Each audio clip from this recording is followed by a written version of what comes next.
So I wanted to showcase Gil Duran again.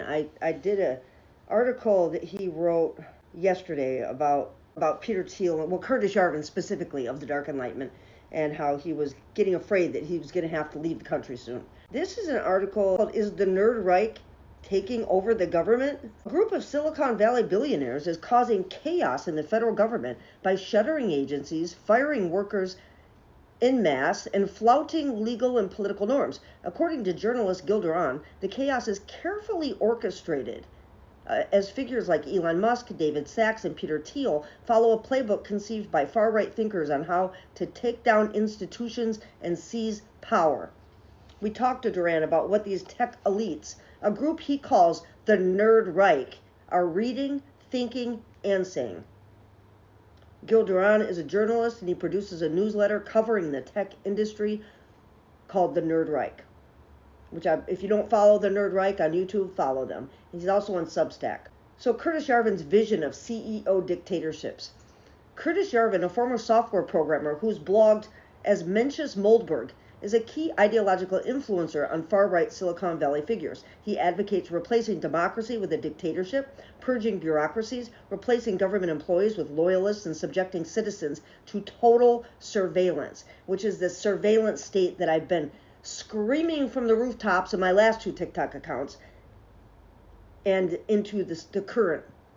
This is what they want. They want all-out surveillance state. That is why Doge was just the data mining operation that I was screaming about at the time. I knew it had never had anything to do with saving the government money. It was always about stealing our data from the different organizations that kept it siloed off and bringing it all together and then giving it to Peter Thiel, which is exactly what Donald Trump did. His extreme ideas include turning unproductive people into biodiesel. Yes, he said it. Turning unproductive people into biodiesel, or confining them in virtual reality cells. Duran argues that Elon Musk's handling of Twitter, firing large numbers of employees, and ignoring legal norms reflects Yarvin's vision in action. The Sovereign Individual and the Rise of the Tech Elite. The 1997 book, The Sovereign Individual, predicts that the digital age will enable a cognitive elite to escape government control by using cryptocurrencies to create private city-states. Duran links this to the Balaji Srinivasan's The Network State, which advocates for tech-funded societies governed by elites. Srinivasan even envisions tech-aligned citizens purging Democrats from cities like San Francisco. Peter Thiel has funded real-world visions of this vision, including private cities like Prospera in Honduras and Praxis, a proposed city-state in the Mediterranean that may move to Greenland. Trump's Freedom City, that's why Trump wants Greenland, by the way.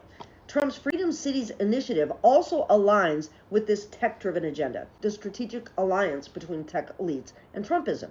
Duran describes the relationship between Silicon Valley billionaires and Trump's base as a strategic alliance, where both share an interest in dismantling traditional institutions. While their ideologies differ, figures like J.D. Vance, backed by Peter Thiel, use populist rhetoric to push billionaire-supported policies, which gets MAGA to vote against its own interests because they've been fooled into voting for billionaire policies. This alliance also intersects with the Christian right, which absolutely does, reinforcing a social hierarchy favoring wealthy white Christian men. However, tensions exist, as Steve Bannon has criticized the tech elite's support for transhumanism and other weird ideas. Building a parallel society. At the heart of this movement is the creation of a parallel institutions to replace traditional government, media, academia, and religion. AI, cryptocurrency, and social media are key tools in this strategy, used to spread disinformation, polarize society, and undermine trust in democratic systems. Duran warns that these technologies are being used to radicalize the public and establish a new social order controlled by tech billionaires.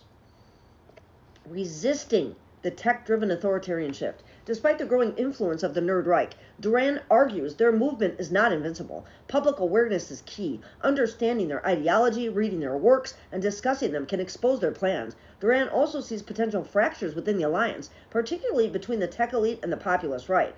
Highlighting these divisions could weaken the bond between MAGA supporters and their billionaire backers. Duran believes mass mobilization is essential to resisting this authoritarian shift. He envisions millions of Americans participating in sustained peaceful protests and urges collective action through personal networks. In his view, the fight against the Nerd Reich hinges on the resilience of democratic institutions and the willingness of everyday citizens to defend them.